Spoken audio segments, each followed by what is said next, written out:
Mariat I gymryd y gicrydd I gyfeiriad blaen. Eiron Edwards ar y postyn pella ac na llai na 2 funud ar y cloc. Mae'r Seintiau Newydd sydd wedi ennill Cwpan Cymru 3 o'r 4 blynedd diwetha ar y blaen.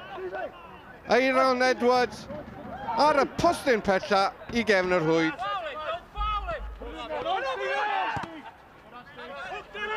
Harrison yn reoli ar ei frest I gyfeiriad Andy Owens.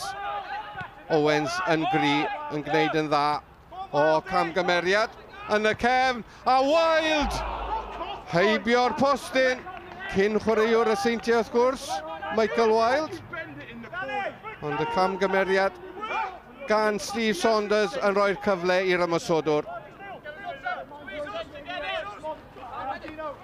olbeniad Spittle I gyfeiriad Andy Owens a Rollinson yn troseddu Lee Evans yn dynodi'r drosedd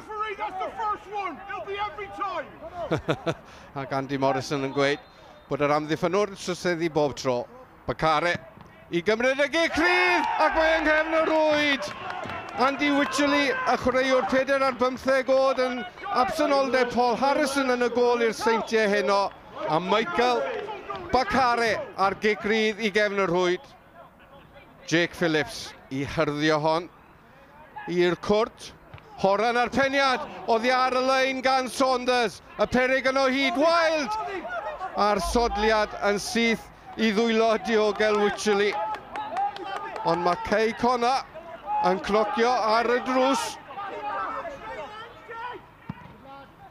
a bron iawn iddyn nhw fynd ar y blaen Mariat ar gicrydd Saunders arbediad campus gan Danby y Seintiau mor agos at fynd yn ôl ar y blaen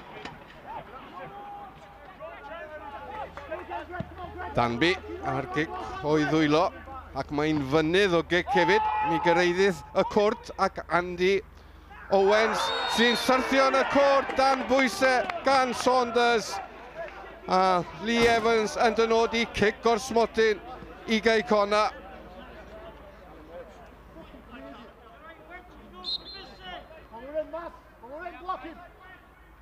Callum Morris mae Cei Connah ar y blaen maen nhw mond I cyrraedd rownd derfynol Cwpan Cymru unwaith yn ei hanes ond mae yna gyfle gwych iddyn nhw nawr gyrraedd y rownd gyn derfynol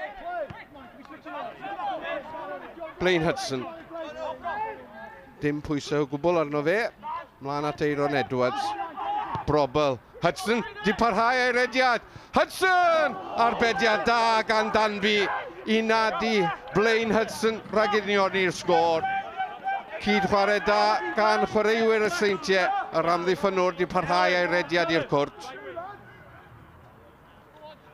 Bacare I gymryd y gic gornel i'r postyn pella Owens yn tyrannu'r bel yn erbyn y traws Wild a Wycherley yn dal I afel yn dyn ar y bel yn y diwedd 2 gyfle I Owens ac yna Wild I ddwylo'r golwr Brobl yn agos ond ddim yn ddigon agos